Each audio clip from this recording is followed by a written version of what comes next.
Hello and welcome to Inside Sports, presented by Meritus Health Urgent Care and Total Rehab. I'm Wes Decker. Well, the fall sports season is fast crescendoing, and we have got it covered for you. Postseason cross country, soccer, and volleyball all coming up. Plus, there's a 10-0 football team who's playoff bound, and they finally get their player representation here on the show this week. And we'll kick things off with our Week 10 Pigskin recap. Bob Porcelitic joins me for that when you come back.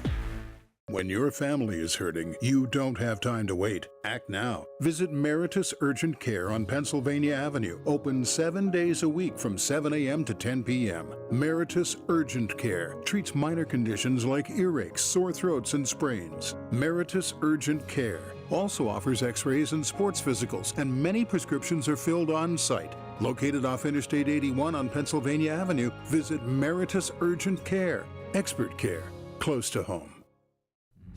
One, wanna be one, number one, it's gotta be fun.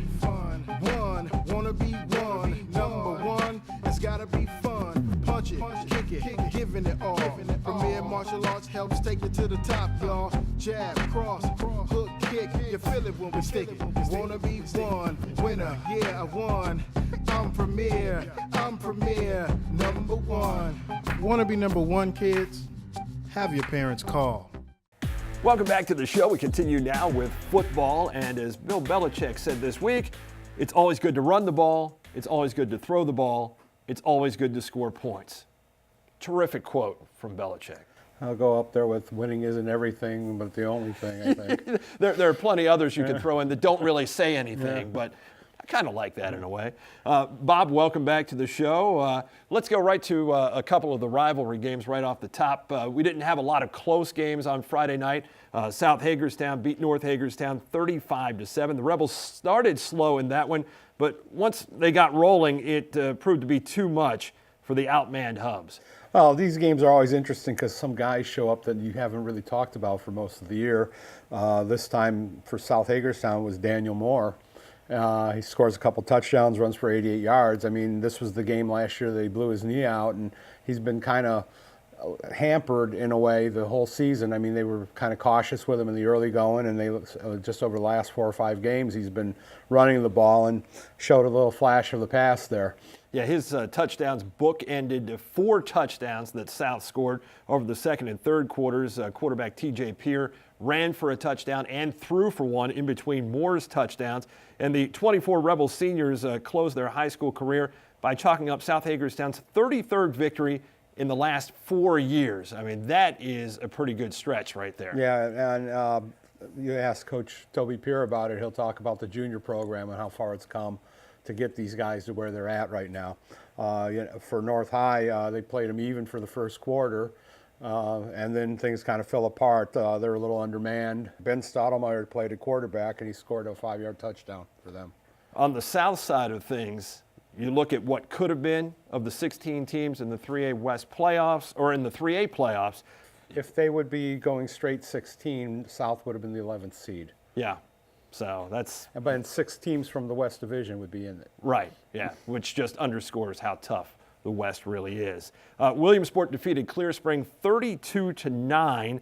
That was meeting number 12 between those two schools on Friday night, and some things just don't change. Even though Clear Spring got out to a 9-0 lead, it was all Williamsport after that. Well, the Williamsport made a switch in quarterback midway through the first quarter, I think it was.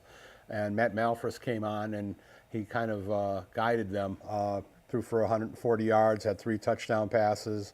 Then he gets the 202 yards out of Kayvon Carter, I'm sorry. And, and he scores twice, and they cruised after that. Joe McCoy on the other side for Clear Spring ends the year with a 176-yard effort and scored the only touchdown for Clear Spring. But again, not nearly enough. They end the year 5-5.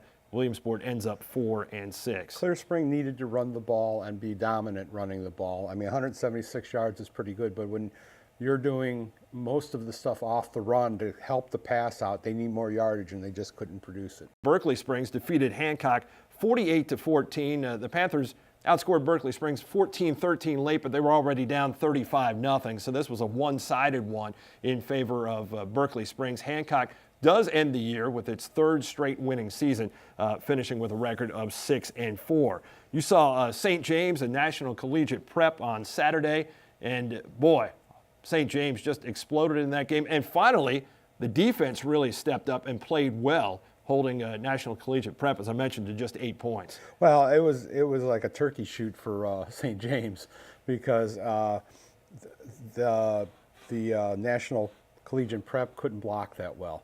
So I mean, I think there was like 14 or 18 plays they made behind the line of scrimmage, and I mean they were just guys flying to the ball in that game.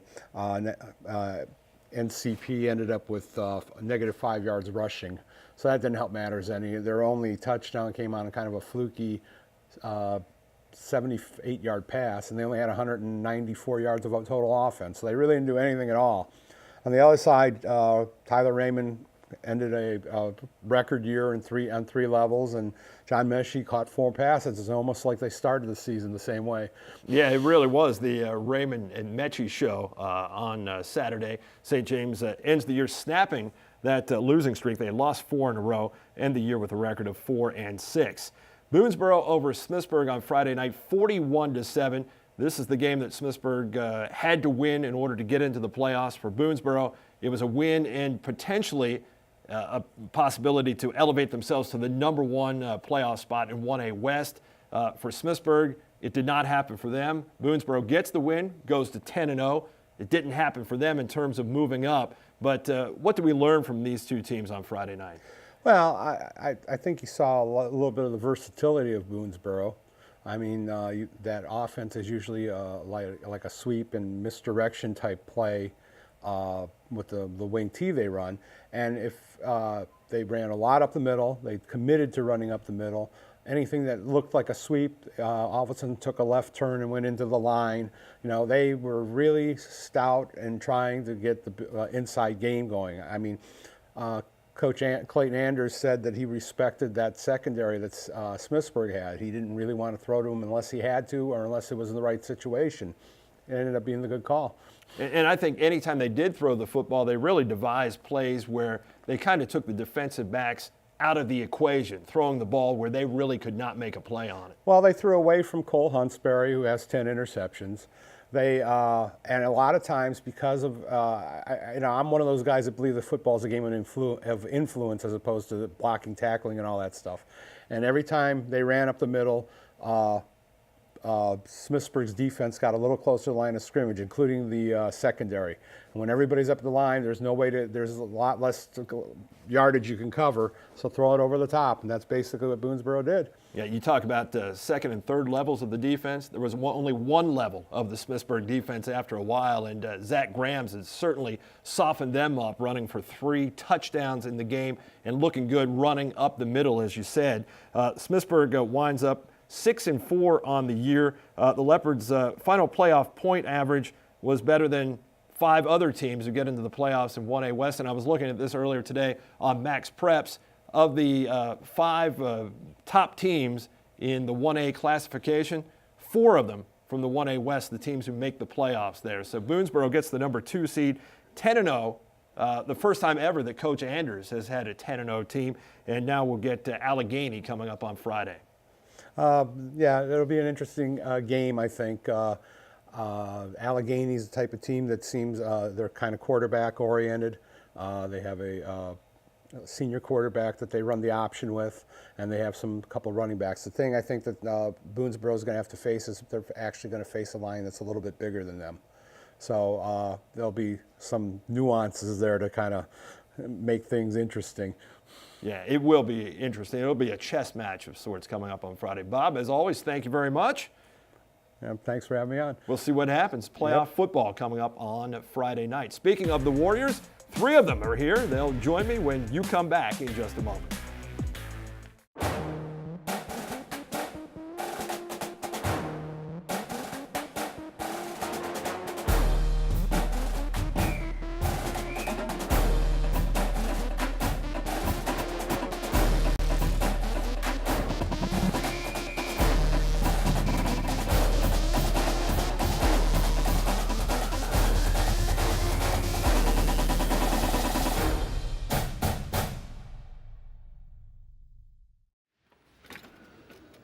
Yeah, how can we help you today? I really need to get back to work.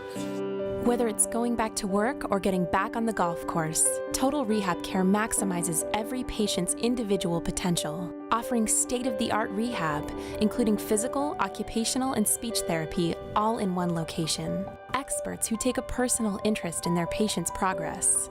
Call or visit online for more information. Meritus Health, treating the community well. Welcome back to the show. We continue with more football now. And finally this season, we've got the representation from the Boonesboro Warriors. Chance Thomas, Owen Glass, and Alex Wetzel are all here. Welcome to the show, guys. Thanks for having us. Appreciate you guys being here. Congratulations on the win on Friday over Smithsburg, 41-7. And more than that, congratulations on the 10-0 season. Chance, talk about that a little bit. What does that mean to you? It means everything. We worked our butts off to be where we are today, and I'm glad that we're in this position.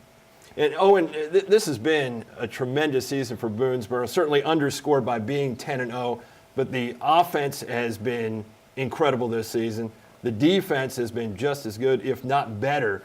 When you look at those two facets of the game, what should we be more impressed with, the offense or the defense? Definitely the defense. They've pulled our weight the whole season, and allowing, 34 points scored, around 34 points scored on us, allows us, our offense to play fast and score a lot of points. Yeah, 53 to be exact, 53. but still, your point is well taken. Describe the personality of this team as a whole, Alex. Why has this worked so well? What's the dynamic of this team? We all click together. Everybody likes each other. Nobody argues or anything. We automatically click, no matter what. And that makes it so much better. Obviously, as a senior, you've seen a lot of football and a lot of dynamics with teams. Describe how this team reacted to being 10-0. I know you guys were absolutely pumped up, but now having to get ready for a playoff game, how much time could you take to let that sink in versus getting ready for this upcoming week? We only could let it sink in Friday night. After that, it was straight to either Fort Hill or Allegheny, and now it's Allegheny. We've been focused on them since Saturday morning. And one of the things this season, I think, Chance, that has made this team so good, obviously Owen talked about how good the defense has been, but offensively, that O-line. Can you give them a little bit of credit and talk about just how good they've been? Oh, yeah, they pull our weight, too. This is I think the first year, our Coach Wadle said in 8 years, it's the biggest offensive line we had, and we have two sophomores that really pull their own weight, Nykirk and Kidwell. So I want to give a big shout out to our offensive line for doing the best they can do. And Alex, let me come back to you, and specifically on Friday night. Didn't you deserve a little bit better from Devin Griffith on that fake punt there? Yes. I mean, you have made some tremendous catches for him this year. Couldn't he have made the play on that one and just made all of that pan out a little bit better? He could have now, but we just tried to take a shot, but we couldn't. I mean, it didn't really matter, but we got to do what you got to do. I just happened to think of that at the time. I thought, man, you made some great catches all season long for him, and then he didn't make that one, which you ostensibly put right in his hands, but we'll give him a break. Owen, as far as the season that you've had, very similar to last year in terms of the numbers, but I'm sure you would trade everything that you had last year for the record that you've got this year at this point. But talk about your role on the team, because you're certainly the speed guy out of that backfield, which features a lot of different options there. Well, we could use our backs for speed, not just me alone. We rotate 3 backs, well, actually 4, including Chance. So our offense is very indecisive. You never know what you're going to get. You could get a misdirection play one way with the ball going the other way. You could think it's going to be a run, but it's going to be a pass. It's just you never know what to expect on the defensive side. How much did Friday's game, knowing that Smithsburg coming into that knew they had to win essentially to get into the playoffs, how much does that help you prepare for this week, where now it is one and done for your team as well as the team on the other side? Well, we knew if we didn't beat Smithsburg last week, there was a chance that we could fall seed, so we had to practice hard. So it's kind of the same thing this week. If we don't practice hard enough to play good, then we could go home Saturday morning. And Chance, coming off a game against Northern Garrett where you were really tested for the first time this season, do you feel like you're really peaking at the right time now because you got those tests late in the season? Yeah, I do. I wish it would have happened sooner. but it's better late than never, and I'm glad that we've had a challenge like that so we know what to expect and we know how to keep fighting back. And you get an Allegheny team, Alex, that Boonesboro hasn't had a whole lot of luck against, as history would have it. But obviously, this is a whole different Boonesboro team right here. So what's the mindset going into that game? Is it just continuing to do what you've been doing? You know, how do you approach this? Well, we're trying to do even better. We know that we didn't play a lot of tough games this season, and this is easily going to be the toughest game we play, but we're going to come out and play our hardest. Do you feel like you have to earn a little respect in some people's eyes because of that schedule? Yes, we really do. And I know you guys will certainly be prepared on Friday night, no question to that. Can you hit us with a little of the fight song as we wrap up this segment? We were just talking about that before, but yeah, we'll say that for Friday night. Oh, okay. I was really hoping to hear a little of that, but I appreciate it, guys. Thanks so much for being here, being good sports, and a tremendous season overall, and we hope it continues for several weeks to come. I'll be back right after this. The show continues. I've got volleyball and soccer playoff action to talk about in just a moment.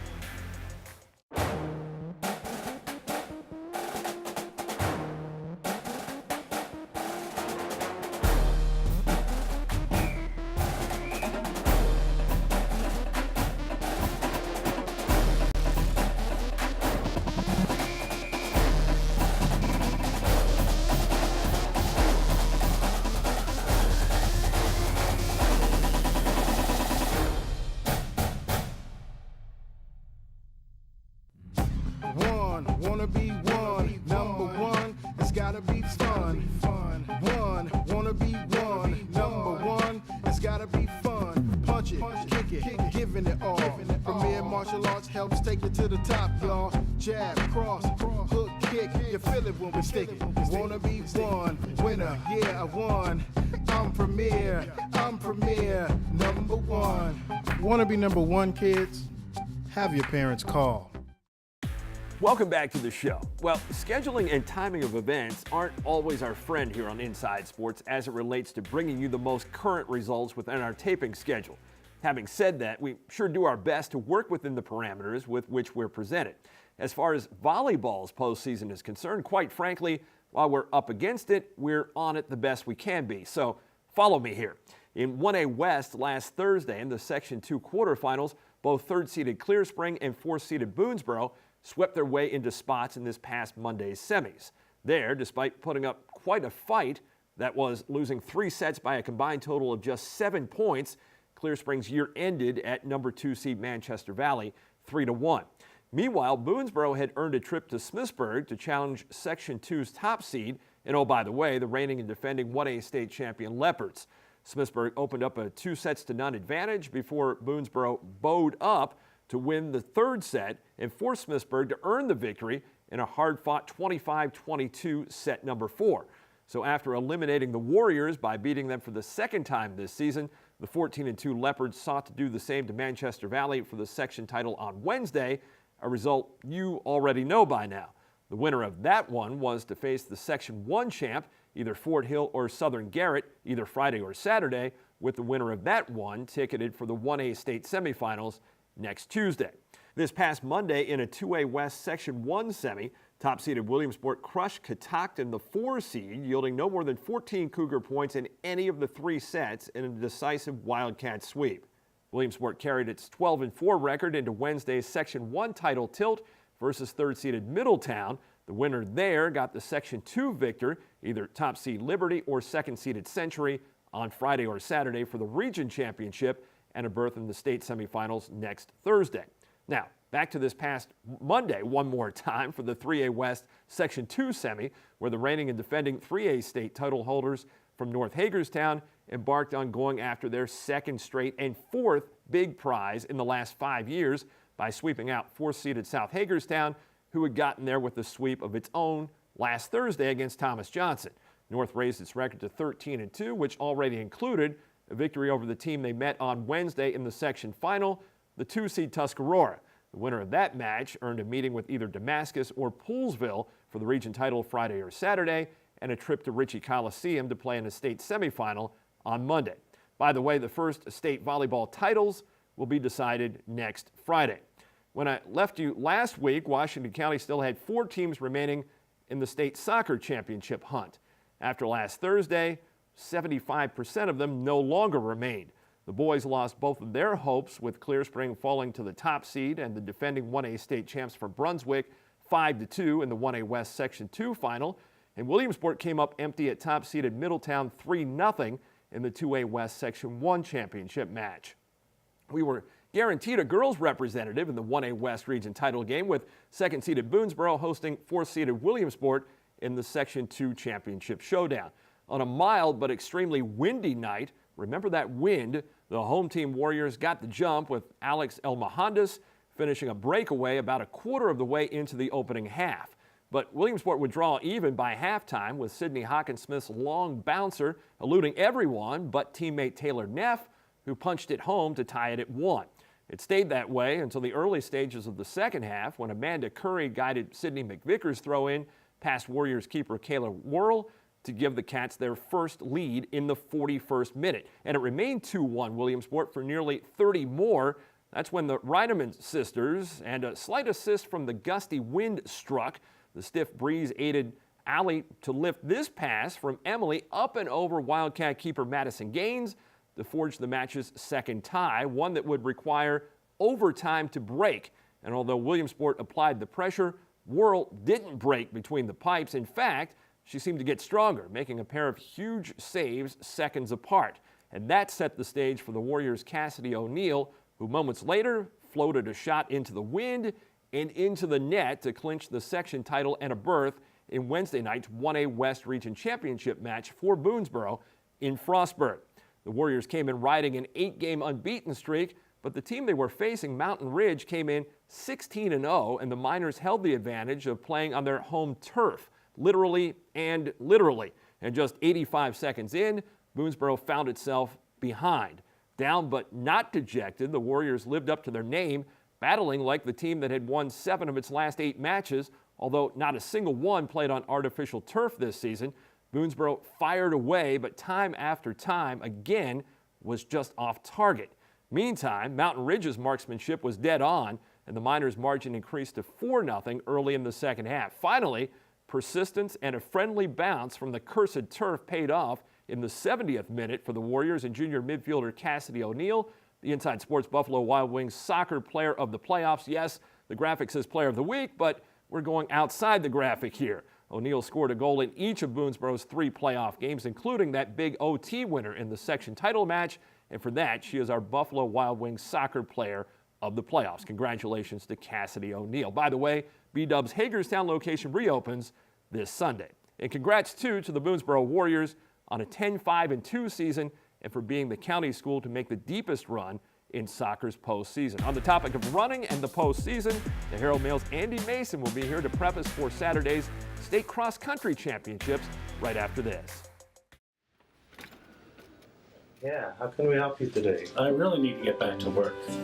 Whether it's going back to work or getting back on the golf course, Total Rehab Care maximizes every patient's individual potential, offering state-of-the-art rehab, including physical, occupational, and speech therapy, all in one location. Experts who take a personal interest in their patients' progress.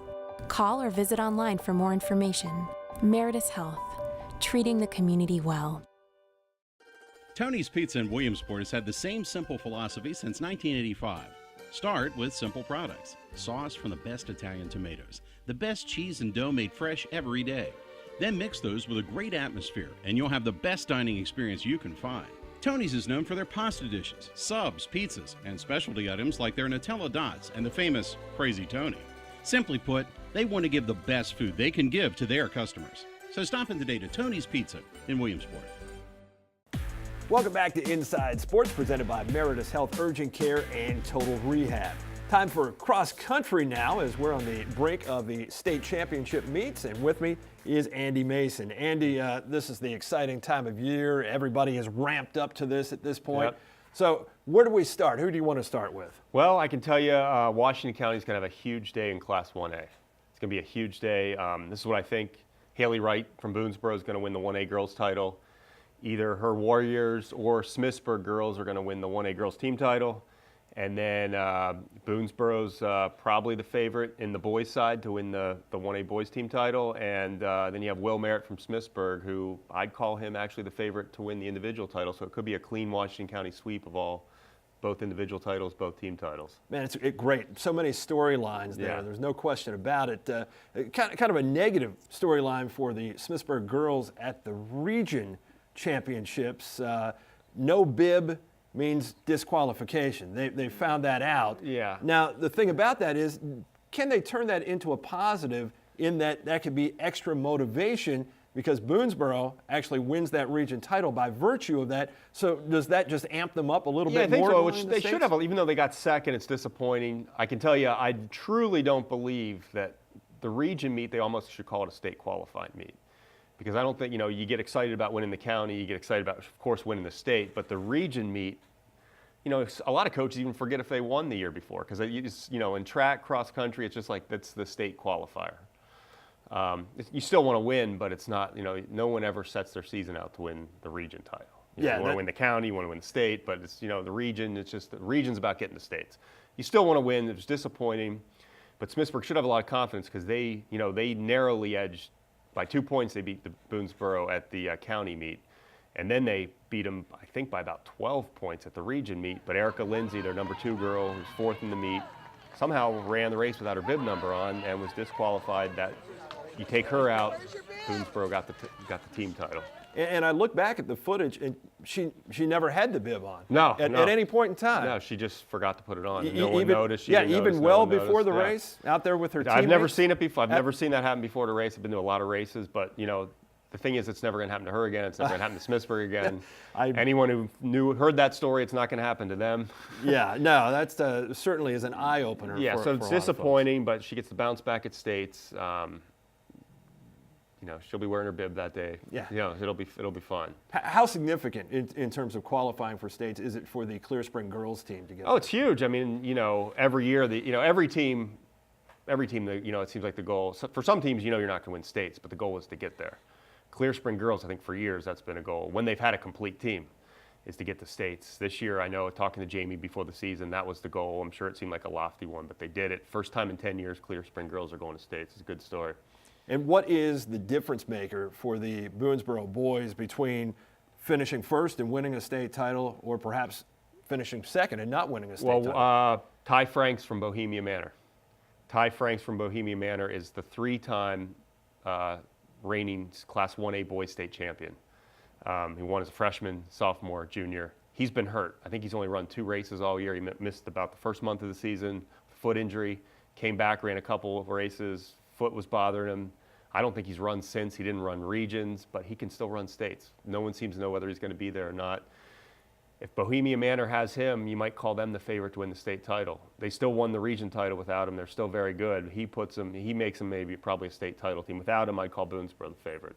And he would be the final hurdle for Will Merritt to clear too for a state championship? I still think, the kids, Ty Franks is one. He's the 3-time defending state champion, but Will Merritt's on a roll right now. He's fit. If this kid hasn't been racing, even if Ty Franks is in the race, my money's on Will Merritt. How about in 3A, the South Hagerstown boys qualifying? Yeah, it's a great story. And Darren Harmon, Darren Harmon, they're in. They got 5th in their region. They're in. It's great. Second time, I think, in 4 years after, I don't know how long it was, 30 years maybe. Yeah. I can't remember exactly. They got in 2011. Now they're back again. And Darren Harmon, the kid's won 7 races. I think run 10 races. Run 10 races, won 7 of them this year. But he's coming off back-to-back runner-up finishes. But he's definitely in the mix for a state title. The kid that beat him at regions, he's defeated earlier this year. Pretty much everyone in the race, he knows he has a chance. He's in the mix. You put down 5 guys who can win. He's one of them. He get first, he get 5th, but a lot of people don't like Hereford because it's a hilly course. Darren Harmon loves it because he loves hills. Yeah. They suit him. Yeah. He doesn't want a flat course where it's going to come down to a kick because that's not his strength. His strength is running up hills, and I predict he's going to have a good day.